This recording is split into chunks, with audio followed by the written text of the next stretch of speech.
We have been having discussions now for the last few days, and everybody,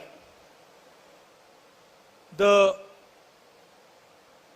leadership of the Congress party has been taking part in these discussions.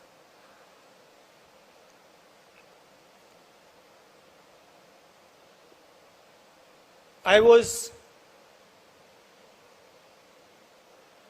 involved in some of the discussions. I went to all the rooms.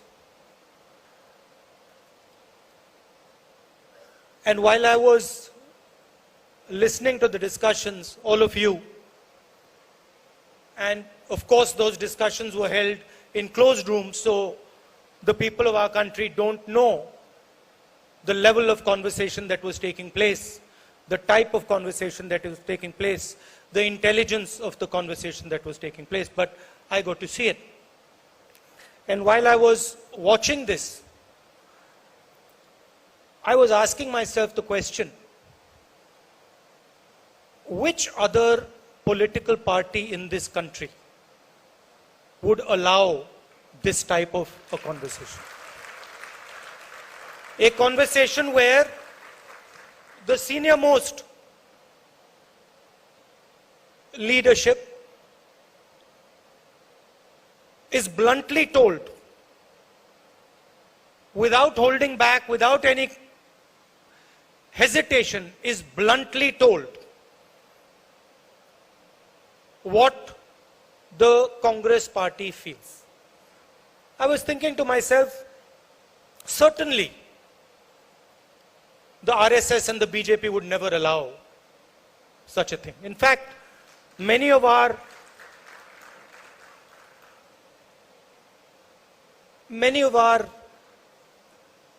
leaders, Arya ji is here. Many of our leaders who have come back have said to me exactly what the BJP allows them to say and doesn't allow them to say. Arya ji himself told me that as a Dalit in the BJP, he had no place. As a Dalit in the BJP, he was humiliated every single day. These are his words. And there are other parties, regional parties, and with all respect, even the regional parties would not tolerate the type of conversation that we have just had. And this conversation, this is not something new in the Congress. This didn't happen just yesterday or day before. We are attacked for it. Every day in the media we are attacked because we allow conversation inside our party. Every day we are attacked. But there is a reason. There is a reason we allow conversation. This party's DNA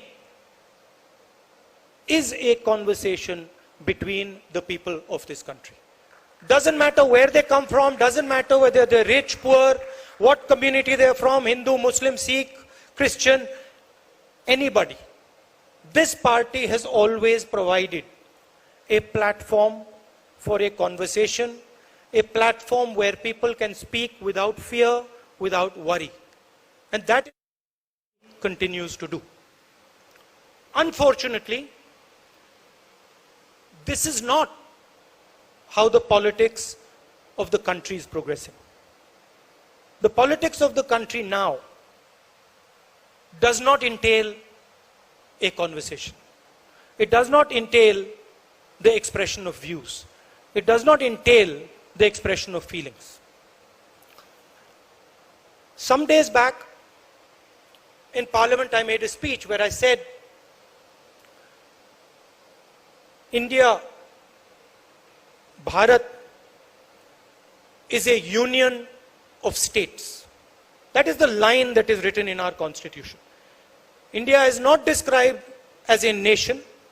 It is described as a union of states. Meaning, the states of India, the people of India, have come together to form the union. They have come together to form the union. And it is critical for the union of this country that the states and the people are allowed to have a conversation. Because the only alternative, and I say this with full responsibility, the only alternative to a conversation between the people of India is violence between the people of India. You can either choose to have a conversation between the people of India, or then you can choose to have violence between the people of India. And this conversation that takes place between the people of India, between the states of India, the instruments of this conversation, the mechanism of this conversation are the institutions that the Congress party, that your great leaders, Mahatma Gandhi, Jawaharlal Nehru, Patel, Azad ji, Ambedkar ji, have helped us create. These institutions do not belong to any one individual. They do not belong to a political party. They belong to the union of India. They belong to every single person in this union. And today what we are seeing is the systematic destruction. The systematic destruction of the institutions that help India, help the states of India speak to each other. We see it, those of us who are in Parliament, we see it in Parliament House. Our mics are shut off, members are thrown out of the House, conversations are not allowed. We see it when the judiciary is pressurized. We see it when the arms of the election commission are twisted. We see it when the media is muzzled. And we say, okay, we lightly say that the conversation is being muzzled. But what we do not understand is the consequence of this muzzling. India does not understand it yet. Most people in this country do not understand it. Because the day this country's institutions stop working, the day this country stops speaking to itself, the day this country does not communicate with itself effectively, is the day that we will all be in very serious trouble. And you can already see the tension. It is there for everybody to see. You speak to the press people, they will tell you that we are muzzled. You speak to the political class, speak to the leaders, every single politician knows the word Pegasus. There is not a single politician in this country who does not know what Pegasus is. Pegasus is not a software. Pegasus is the method of silencing the political class of this country. It is not simply a software. It is the way to strangle. It is the way to strangle the political discussion in this country. And so this is what we are seeing. Now the question is, how does the Congress party respond to this? It's a question on all your minds. We see economic collapse. Some days back, the Prime Minister said, we are going to be exporting wheat. And then suddenly, a few days later, we are not going to be exporting wheat. We put a ban on the export of wheat. My friends from Punjab and the rest of the country know the impact of the farm laws. You know what the farm laws were designed to do, and you know the devastation and the pain that the farm laws caused to the people of Punjab. And had they not been stopped, what would have happened to Punjab? And you know, you spoke to me yesterday, you know what is happening in Punjab today and the feelings that are rampant in Punjab today. जो हमारे युवा हैं, आज हिंदुस्तान के युवा को रोजगार नहीं मिल सकता है. नरेंद्र मोदी जी ने 2 करोड़ युवाओं को रोजगार देने की बात की. आज अनएम्प्लॉयमेंट आज से ज्यादा कभी नहीं रहा है. और ये उनके आंकड़े, हमारे आंकड़े नहीं है. क्यों? क्योंकि जो रीढ़ की हड्डी है, जो रोजगार पैदा करती है, उस रीढ़ की हड्डी को नरेंद्र मोदी जी ने, बीजेपी ने और उनकी विचारधारा ने तोड़ दिया है. नोटबंदी, जीएसटी ये लागू करके और पूरा का पूरा फायदा 2-3 बड़े उद्योगपतियों को देकर सरकार ने हिंदुस्तान के युवाओं के भविष्य को नष्ट कर दिया है. और आने वाले समय में आपको देखने को मिलेगा, देश का युवा रोजगार नहीं पा पाएगा. एक तरफ बेरोजगारी, दूसरी तरफ महंगाई. यूक्रेन में लड़ाई हुई है. आने वाले समय में इन्फ्लेशन जबरदस्त तरीके से बढ़ेगा.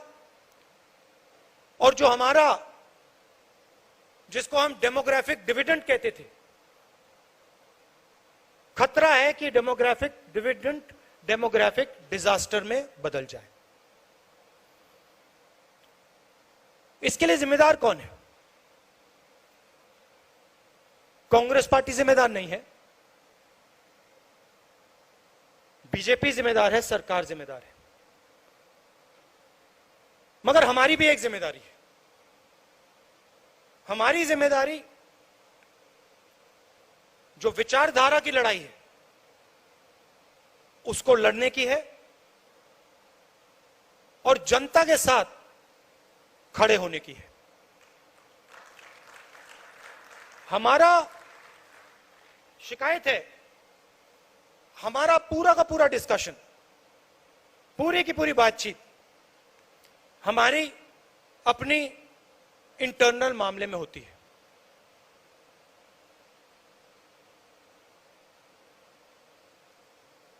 कौन सी पोस्ट किसको मिल रही है,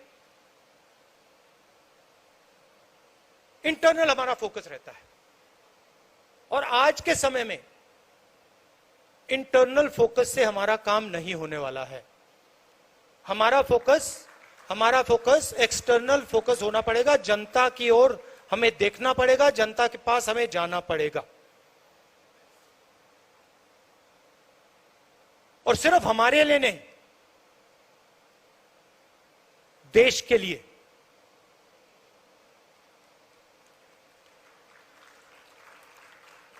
प्रेस में पूरा डिस्कशन कांग्रेस पार्टी की पोजीशंस के बारे में होता है. हमें बिना सोचे, चाहे हमारे सीनियर नेता हो, जूनियर नेता हो, कार्यकर्ता हो, हमें बिना सोचे जनता के बीच में जाकर बैठ जाना चाहिए. जो उनकी समस्या है उनको समझना चाहिए. और जो हमारा पहले उनके जनता के साथ कनेक्शन होता था, जो कांग्रेस पार्टी का कनेक्शन जनता से टूटा है उसको हमें एक्सेप्ट करना पड़ेगा, उस कनेक्शन को हमें फिर से बनाना पड़ेगा। और जनता चाहती है, जनता समझती है कि कांग्रेस पार्टी ही यह काम कर सकती है। जनता समझती है कि कांग्रेस पार्टी ही देश को आगे ले जा सकती है। ये हमारी जिम्मेदारी है। और मुझे यह सुनकर कि कांग्रेस पार्टी ने निर्णय लिया है, अक्टूबर में निर्णय लिया है कि पूरी की पूरी कांग्रेस पार्टी जनता के बीच में जाएगी, यात्रा करेगी और जो जनता के साथ कांग्रेस पार्टी का रिश्ता था और है उसको एक बार फिर से मजबूत करेगी। यही हमारे लिए रास्ता है। और शॉर्टकट से ये नहीं होने वाला है। मैं बता रहा हूं, जो सोचता है कि शॉर्टकट करके ये काम किया जा सकता है, ये काम शॉर्टकट से नहीं किया जा सकता है। ये काम पसीने से ही किया जाएगा, बिना पसीने नहीं किया जाएगा। और आप लोग कर सकते हो, आप में क्षमता है, हम सब में क्षमता है और ये हमारा डीएनए है। हम पैदा ही जनता से हुए, ये संगठन जनता से ही निकला है।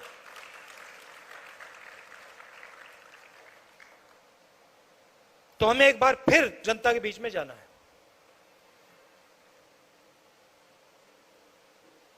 About the Congress party, many things have been discussed about our economic policies, about our political positions, about youngsters, the future of India's youth, the weaker sections, farmers. We had all these discussions and we have prepared papers that give us a clear direction on where we have to go. But I do feel that there are some things which are already in those papers, which I would like to repeat here, which the Congress party must think very seriously about doing. I've said that we must have a mass contact program where all of us, regardless of our age, our position, where all of us go to the people of India and spend not 1 day, 2 days, but months with the people of India. Understand what the people of India want and what the people of India are saying. Understand what the farmers want, what the laborers want. This to me is the first step. The second step is transforming the nature of the Congress party. Not the nature in terms of its thinking, not the nature in terms of its ideology, but its nature in terms of the way we do our work. 21st century is about communication. And if there is one area where our opponents outdo us, it is in communication. They have much more money than us, and they are better at communication than we are. So we must think about communication, completely reform our communication systems, and communicate with the people of India, with the youngsters, in a new way. This is a recommendation that has already been made. I'm just repeating it. I think the idea that certain positions, certain numbers of positions should be for younger people is a very important idea. I am not saying that there should be no older people, but I am saying that when it comes to DCCs, when it comes to BCCs, when it comes to our leadership, we should have a healthy mix of youngsters and seniors. And I think the time has come where we aggressively do this, where we aggressively put new DCCs, new BCCs. There are DCCs who have been there for 15, 20 years. We aggressively change these DCCs and BCCs and make them the pivot of the party and make sure that they are young, dynamic and fully trained in the ideas and the ideology of the Congress party, so they can take on the vicious propaganda and the divisive politics of the RSS. I also feel, and that has also been stated, that we must ensure the idea that one person per family should get a ticket. I know Venugopal has made a caveat to that, but I do think that it is very important that we limit the number of family members that are involved in our organization. Let them work, let them develop, and then let them join the organization. But we must not have a situation where 5 or 6 or 7 members of a family are in the organization. So I think these things are of importance. From my perspective, I am your family. You are my family. I don't see you, और मैं सिर्फ आपकी बात नहीं कर रहा हूं, हम परिवार हैं, और मैं सिर्फ आपके नहीं, यहां 500-600 लोग हैं, मगर मैं हर कांग्रेस के नेता की बात कर रहा हूं, कार्यकर्ता की बात कर रहा हूं. ये एक परिवार है और मैं आपके परिवार का हूं.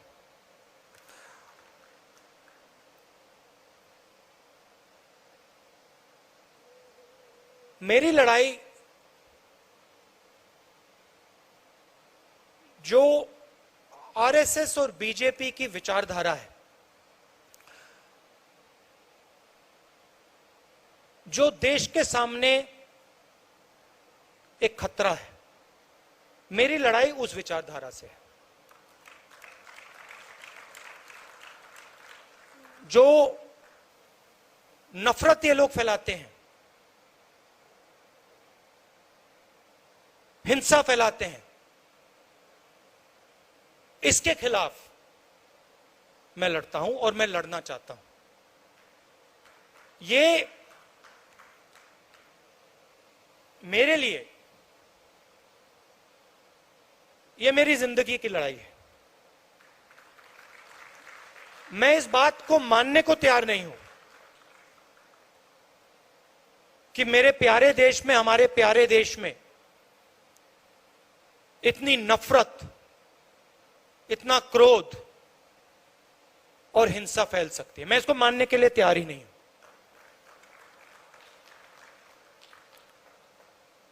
हमारे खिलाफ बड़ी शक्तियां हैं. आरएसएस, बीजेपी का संगठन, आजकल हिंदुस्तान के सारे इंस्टीट्यूशंस. ये आप मत सोचिए कि हम एक राजनीतिक पार्टी से लड़ रहे हैं. हम राजनीतिक पार्टी से नहीं लड़ रहे हैं. राजनीतिक पार्टी सिर्फ एक भाग है. हम हिंदुस्तान के हर इंस्टीट्यूशन से लड़ रहे हैं.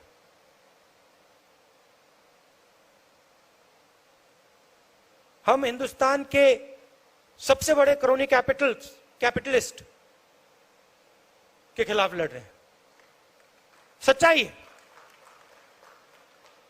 मगर मैं हर कांग्रेस के कार्यकर्ता को कहना चाहता हूं और कांग्रेस के नेता को कहना चाहता हूं, आपको घबराने की कोई जरूरत नहीं है. कोई जरूरत नहीं है घबराने की. क्योंकि ये देश जो है ये सच्चाई को मानता है।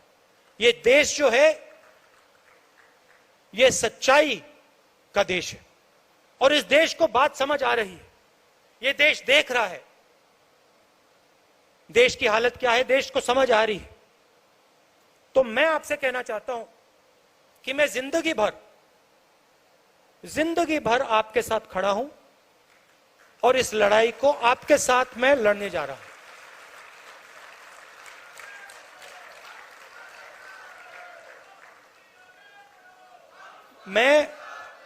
मैं इन शक्तियों से डरता नहीं हूं, मुझे कोई फर्क नहीं पड़ता है।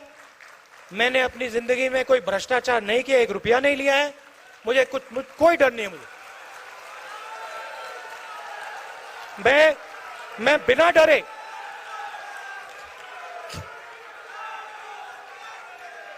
मैंने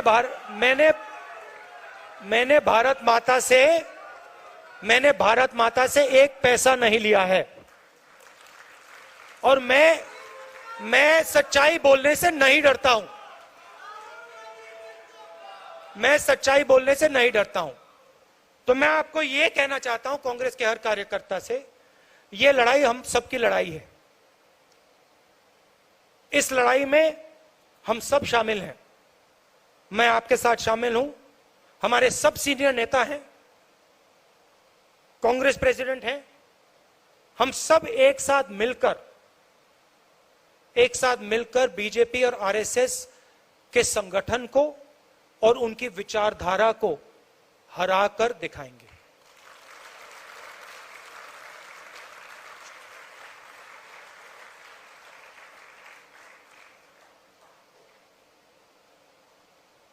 कभी कभी हमारे जो सीनियर नेता हैं, कार्यकर्ता हैं, कभी कभी थोड़ा डिप्रेशन में चले जाते हैं। नॉर्मल बात है, क्योंकि देखिए लड़ाई आसान नहीं है। आप ये मत सोचिए कि ये लड़ाई आसान है। ये लड़ाई रीजनल पार्टी नहीं लड़ सकती, क्योंकि ये विचारधारा की लड़ाई है। आपने देखा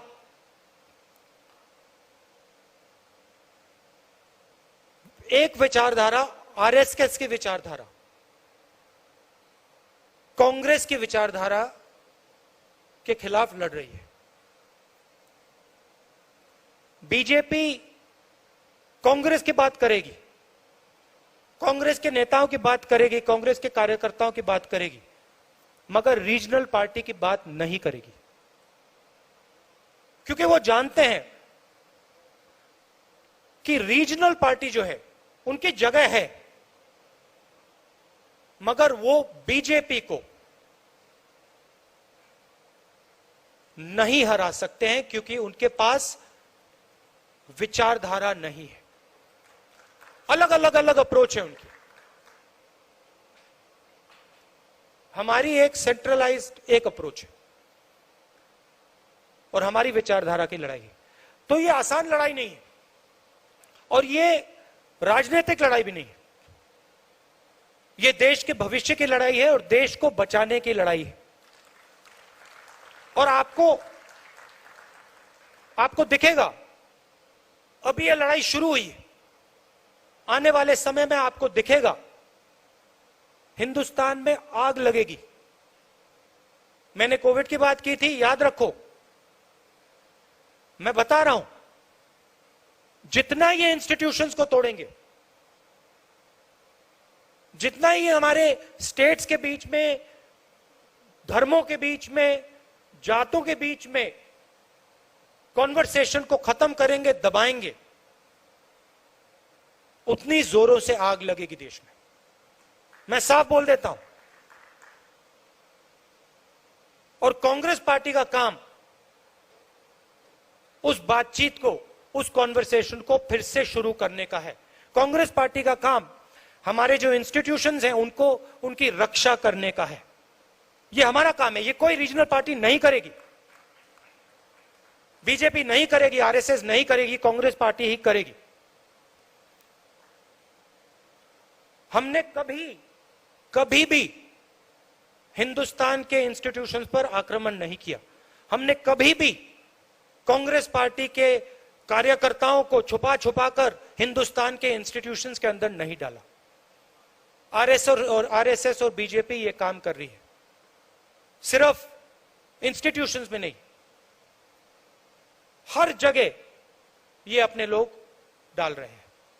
और इससे जो कॉन्वर्सेशन होता है, जो बातचीत होती है लोगों के बीच में, वो खत्म होती है। एक तरफ बेरोजगारी, युवाओं को रास्ता नहीं दिख रहा है, महंगाई, और दूसरी तरफ आप हिंदुस्तान के इंस्टीट्यूशनल स्ट्रक्चर को तोड़ रहे हो। हिंदुस्तान के बीच में जो बातचीत होती है, कॉन्वर्सेशन होता है, उसको बंद कर रहे हो।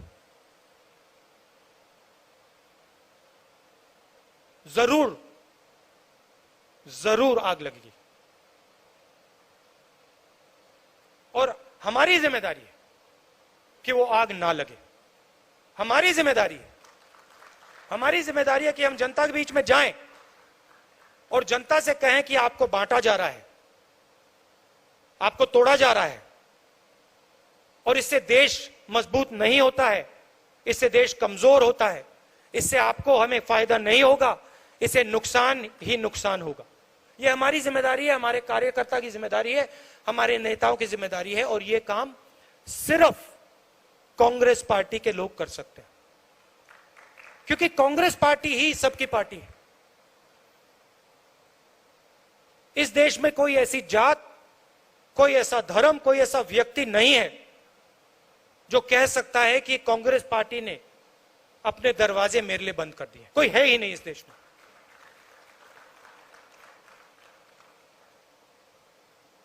रीजनल पार्टीज, कोई किसी जात की है,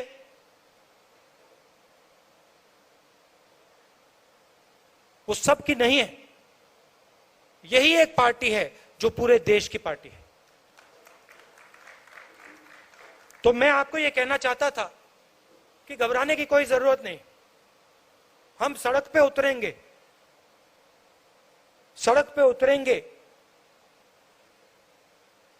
और बीजेपी आरएसएस की विचारधारा से जैसे कांग्रेसी लड़ते हैं, पूरा दम लगा के हम लड़ेंगे।